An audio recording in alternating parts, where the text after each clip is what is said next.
Hey everyone, welcome to Fight Talk Podcast with your boy, the What's Next kid here.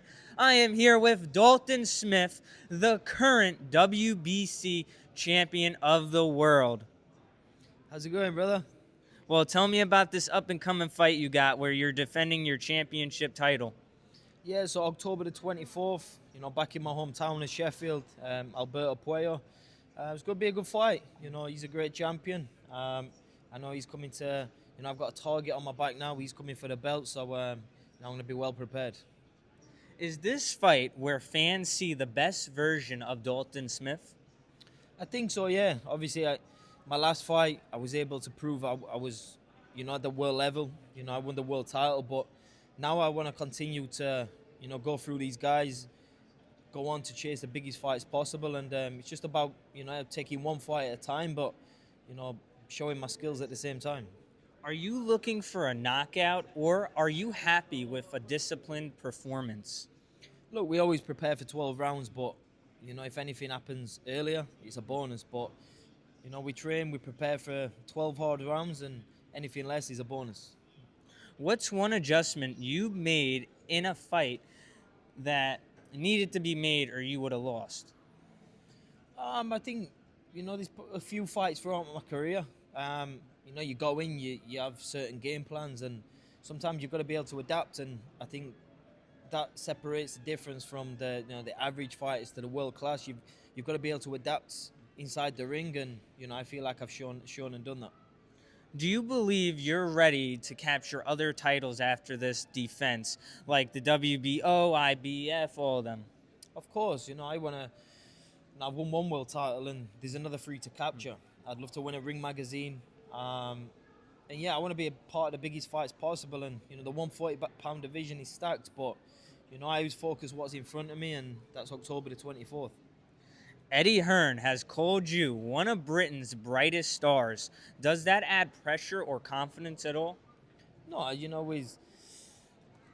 with success comes the pressure. Yet people expect things from you, but I think I've proven I'm well past the prospect stage now. I'm a world champion. I've cemented my legacy at the pinnacle of boxing. And now for me, it's about legacy. I want to go and be a part of the biggest fights and capture more world titles. Do you feel Matchroom has the perfect plan for your career? Of course, I've been with Matchroom from debut to world champion, and there's a blueprint there that they've guided me in the right direction, and I'd love to finish my career with Matchroom. Who do you believe is the toughest fighter at 140 pounds today? Me. And who's next on your hit list, like championship-wise, who has the belts? For me, I think Shakur's a great fighter. But anybody who's got a belt, they've got a belt for a reason because they're a world champion. So, any of the guys, they're a world champion for a reason.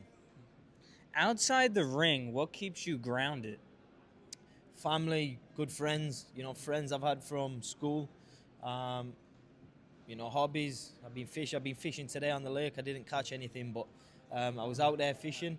But just good people, a good close team around you. What's one thing fans don't know about Dalton Smith?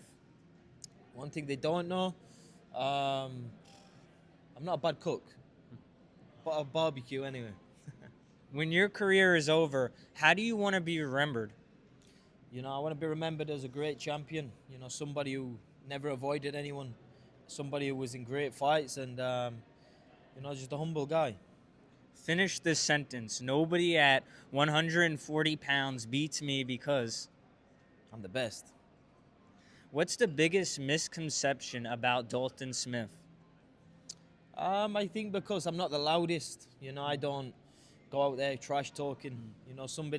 My name's probably not as in the limelight as it should be, but I'm just a normal kid, and I love boxing. I love fighting, and I do my talking in the ring. Name one current boxer you love to spar just to test yourself and learn a lot. Canelo Alvarez. Well, I think we can make that happen one day. Hopefully one day. If you had one round to convince fans you're elite, what would they see? Say that again. If you had one round to convince fans you're at the elite level, the highest level, and a great fighter to come see, what would they see? A round from my career Yeah. or any fighter? No, like I'm saying, if you had a fight and they had to see a round of your career in person. Oh, my career. I said the last round when I stopped Sabril Matthias, round 5. You know, you got to show heart, determination, and anybody can be beat.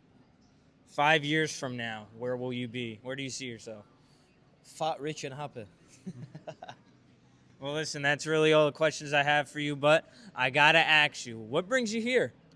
We've got Tam, the Canadian girl, fighting on Saturday under MVP.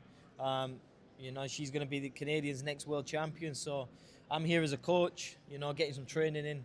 I'd like to say in the sun, but it's pissing it down today, raining. That means raining in England. So, yeah, getting some good training in and helping Tam out for Saturday night. Well, you know there's amateur fights happening tomorrow too, right? I've just been down, obviously, just seen the venue, what they're putting up. So if I've got time, I'm going to call over and, you know, watch some of the young talent. Got to see you there. We got to. Yeah. If I've got time, I'll be over. All right. Yeah. But any other fighters you're looking forward to seeing on the Most Valuable Promotions card? I think most of them, you know, they're all, you know, well-matched fights. So, you know, I'm excited to sit and watch an evening of boxing. Well, listen, what else do you want to say before we get this thing ended? Everybody, check my guy out, follow his page. He works hard, and these are the guys what, you know, get us names out as fighters. So give him a follow, check him out. Thank you for coming on, and ladies and gentlemen, welcome, brother. Dalton Smith, everybody. Like and subscribe and follow.